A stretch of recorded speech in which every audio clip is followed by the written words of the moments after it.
Ravel said at some point in his life, "I've only written one masterpiece, and unfortunately it's Bolero." Which I always find very depressing because Ravel wrote so many incredible pieces. I'm sorry he didn't get to feel that honor in his lifetime. The Sonatina he actually wrote for a competition. He was told he had to have, I believe it was 75 measure long movement in order to win this prize from like a weekly magazine.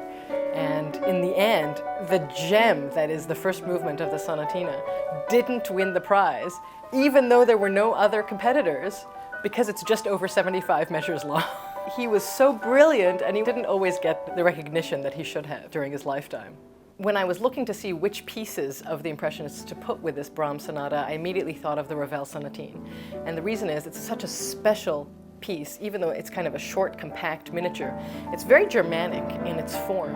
Ravel very much uses the same bases for the large scale that Brahms does, but he does it in such a different way, such a different language. One of the things I love about the writing of these Impressionists is that the hands are always entwined, and you never know which voice exactly to bring out. I mean, at the very opening, it's clear he wants the top voice out.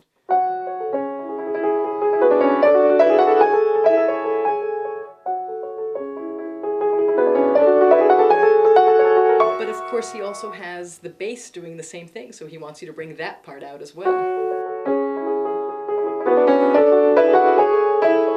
So this is an example of a place where he really has the two lines coming together, doing the same thing, talking with each other. One of the really special things about this Ravel sonata is that it's very compact. The second movement, the minuet, is also very short, very concise, and so lovely, so beautiful. You can just see Degas paintings of dancers. I can feel myself rising out of the keyboard, you know, the way a ballet dancer sort of does. Even though the second movement is a minuet, Ravel has such a deep understanding of rhythm and cross rhythms and of colors. Only for very short periods of times can you actually imagine dancers really working with the music. After that, the music takes on a life of its own that would be too complicated for a dancer to really do. This kind of static, quiet section.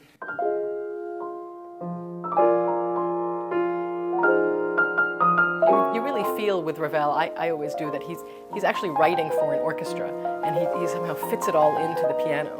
And this ties in very well also with the way that the Brahms sonata is really like a large symphony put onto the piano. I really feel like with that second section, he's just playing with the harmonics of the piano, seeing how much he could get it to ring. So this is the third movement, where Ravel also has the theme separated. He could have done it just in one hand. But instead he does, he's got it alternating, left, right, left, right, left, right, left, right. Maybe to give it a bit more of an accent. I think he was hoping for a little bit more of a push. And it's funny, in the context of today's music, it's virtuosic and it's difficult, but it's not so bad. But apparently in Ravel's day, it was considered practically unplayable. And Ravel himself, when he toured with this sonatina, often left off the third movement because he was worried he couldn't pull it off.